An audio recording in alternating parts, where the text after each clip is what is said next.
Facebook पर एक बेहद खूबसूरत लड़की के प्रोफाइल से फ्रेंड रिक्वेस्ट और इसके बाद मैसेंजर में हाई का मैसेज, धीरे धीरे प्यार भरी बातचीत का सिलसिला और फिर व्हाट्सएप नंबर की अदला बदली।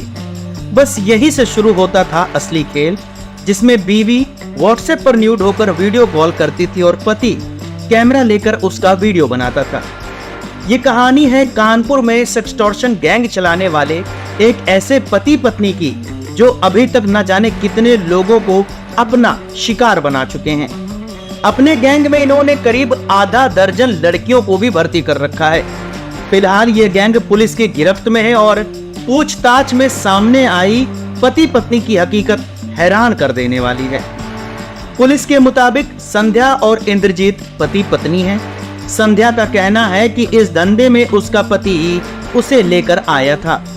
कानपुर के रहने वाले इंद्रजीत और संध्या सेक्सटॉर्शन के जरिए लोगों को अपने जाल में फंसाते थे।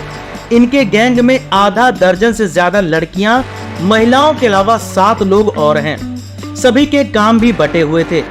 गैंग में शामिल कुछ मेंबर्स उन लोगों की लिस्ट देते थे जिन्हें फेसबुक पर फंसाया जा सकता है। कुछ लोग सीधे व्हाट्सएप कॉल करने के लिए मोबाइल नंबर जुटाते थे, जबकि 3 लोग सीबीआई और क्राइम ब्रांच के फर्जी अफसर बनकर लोगों को धमकाते थे। सबसे पहले फर्जी आईडी के जरिए संध्या फेसबुक पर लोगों को फ्रेंड रिक्वेस्ट भेजती थी। उसके प्रोफाइल पर किसी खूबसूरत लड़की का फोटो लगा होता था।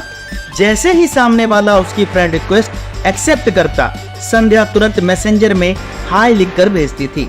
इसके बाद कुछ प्यार भरे मैसेज भेजकर वो अपने शिकार के साथ बातचीत का सिलसिला आगे बढ़ाती और उसका व्हाट्सएप नंबर मांग लेती थी।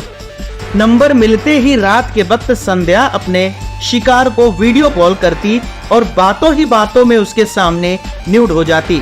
इस दौरान पास ही बैठा संध्या का पति इंद्रजीत कैमरे से इस वीडियो कॉल को रिकॉर्ड कर लेता था। अगले दिन गैंग में शामिल राहुल सिंह, दीपक कुमार और रिंकू फर्जी पुलिस वाले बनकर उस आदमी को फोन करते जिसके साथ संध्या ने वीडियो कॉल पर अश्लील चैट की थी। ये तीनों उसे वीडियो भेजकर ब्लैकमेल करते और उससे मोटी रकम ऐंठ लेते थे। ये रकम सहारनपुर जिले के छुटमलपुर इलाके में केनरा बैंक के एक खाते में ट्रांसफर कराई जाती थी। जांच में पुलिस को पता चला कि ये खाता फर्जी आईडी के जरिए खोला गया था। खाते में रकम ट्रांसफर होते ही गैंग के लोग इसे निकाल लेते और सबको अपना अपना हिस्सा मिल जाता था।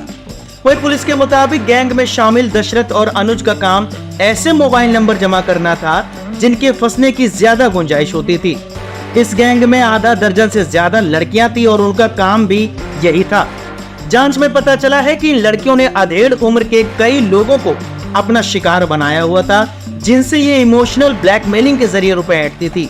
इनके जाल में फंसे लोगों को डराने के लिए राहुल सिंह, दीपक कुमार और रिंकू टीवी सीरियल देखकर पुलिस के असली अंदाज में बात करते थे।